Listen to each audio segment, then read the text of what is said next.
आध्यात्मिक कहानियाँ। नमस्कार दोस्तों, स्वागत है आप सभी का एक बार फिर से आपके अपने पसंदीदा YouTube चैनल आध्यात्मिक कहानी में।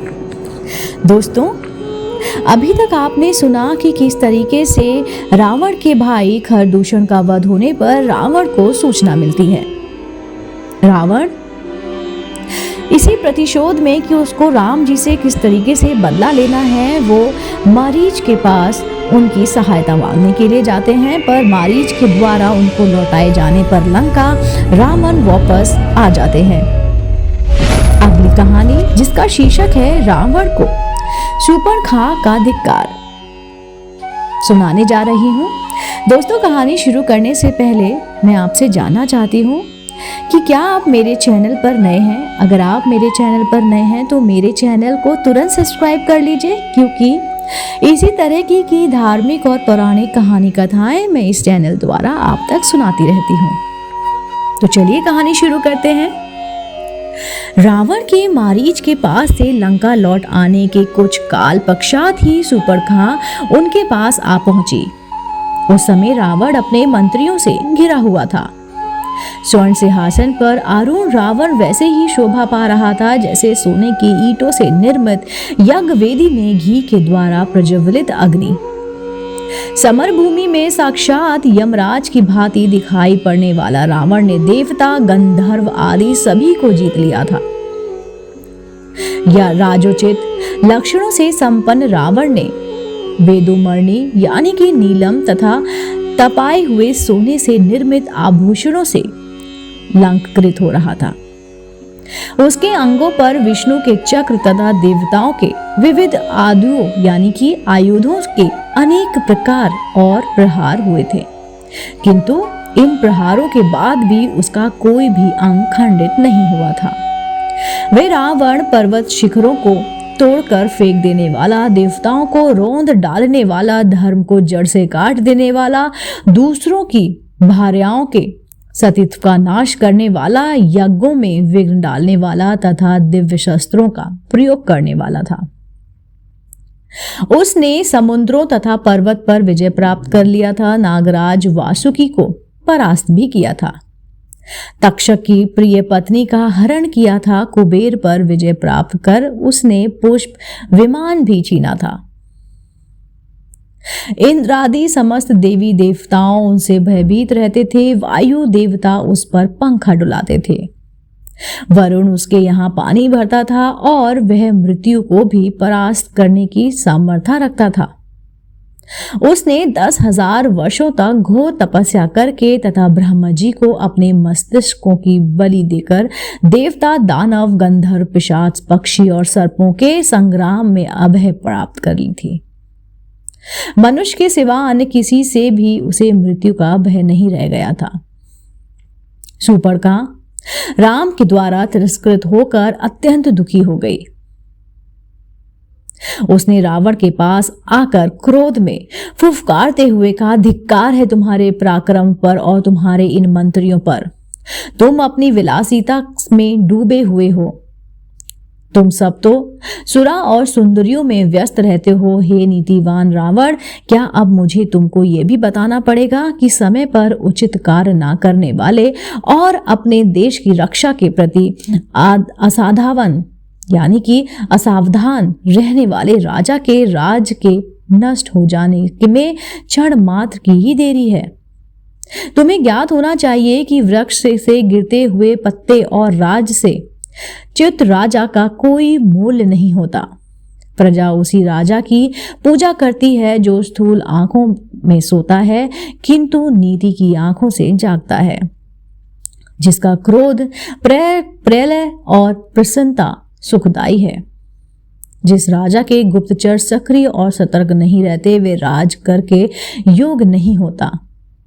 तुम्हारे गुप्तचर तो मूर्ख, अयोग्य और आलसी हैं। तुम्हारी बुद्धि दूषित है और मंत्री भी असर्वदा अयोग्य हैं।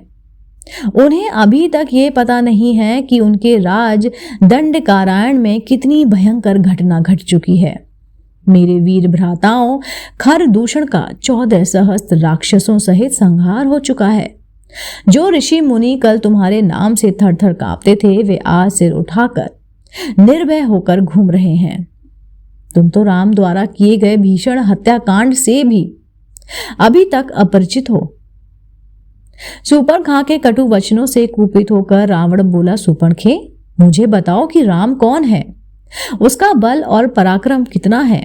दुष्कर दांडव वन में मैं उससे किस लिए प्रवेश किया है। उनके पास ऐसा कौन सा अस्त्र है जिससे उसने खर, दूषण और त्रिशिरा का सेना सहित संहार कर दिया।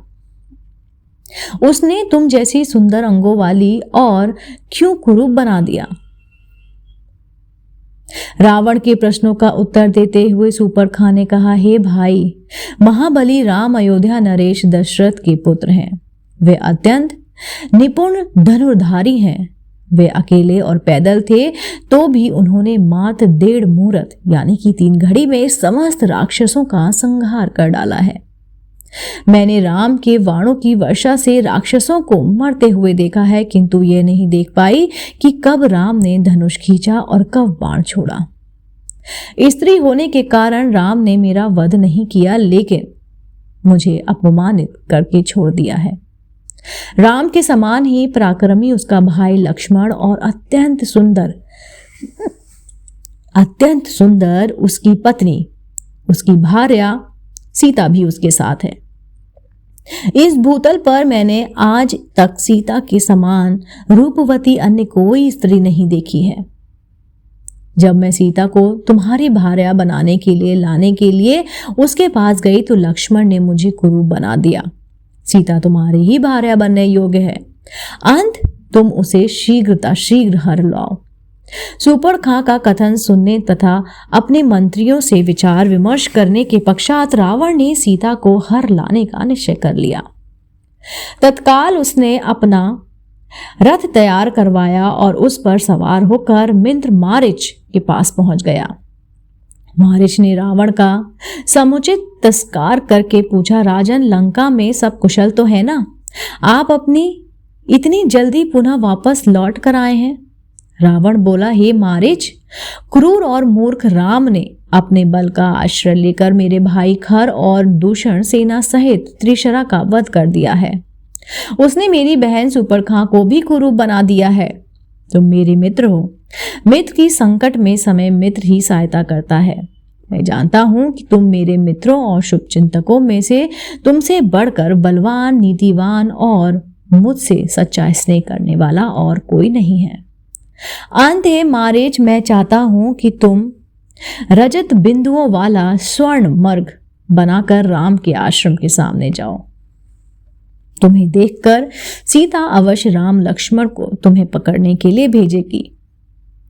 उन दोनों के चले जाने पर मैं अकेली सीता का अपहरण करके उसको यहां पर लेकर आ जाऊंगा। राम को सीता का वियोग असहाय होगा और विरह ही वह इस अवस्था में होगा कि राम खुद ब खुद मर जाएगा। रावण के वचन सुनकर मारीच बोला, हे लंकापति, जैसे कि मैंने पहले ही तुम्हें बताया हुआ है कि ऐसा करना तुम्हारे लिए उचित नहीं होगा। यह कार्य तुम्हारे जीवन के लिए काल बन जाएगा। आश्चर्य की बात यह है कि वेद शास्त्रों के ज्ञाता होते हुए भी तुम पर स्त्री हरण जैसा भयंकर पाप करने जा रहे हो। तुम्हें ज्ञात होना चाहिए कि राम के क्रोध से तुम बच नहीं सकोगे। मारीच के इस उत्तर से क्रोध हो हाथ में खड़क लेकर रावण बोला, मारीच, मैं तुझे अपना मित्र समझकर तेरे पास आया था, तेरा अनगल्प राय सुनने के लिए नहीं। मेरी कार्यता पूर्वक युक्तियों को सुनकर मैं अपना विचार नहीं बदल सकता। सीता का हरण मैं अवश्य ही करूंगा और तू मेरी आज्ञा का पालन भी करेगा।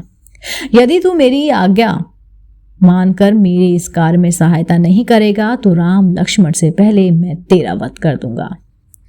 रावण के क्रोध से भयभीत होकर मारीच ने अपनी सहमति दे दी। उसकी सहमति से प्रसन्न होकर रावण बोला, अब सिद्ध हो गया है कि तू मेरा परम मित्र है।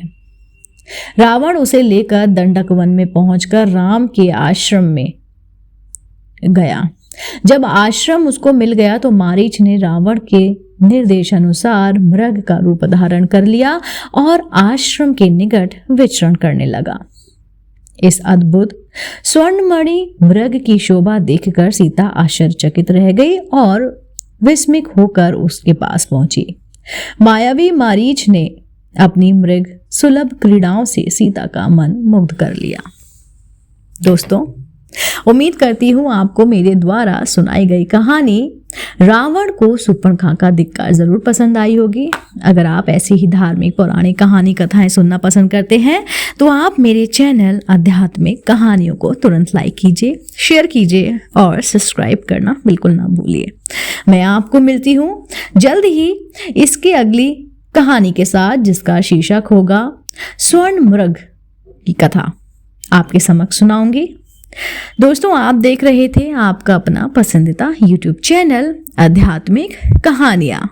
दोस्तों, जाते जाते अगर आप भी राम भक्त हैं तो आप मुझे कमेंट में जरूर लिखिए जय सिया राम, जय जय हनुमान।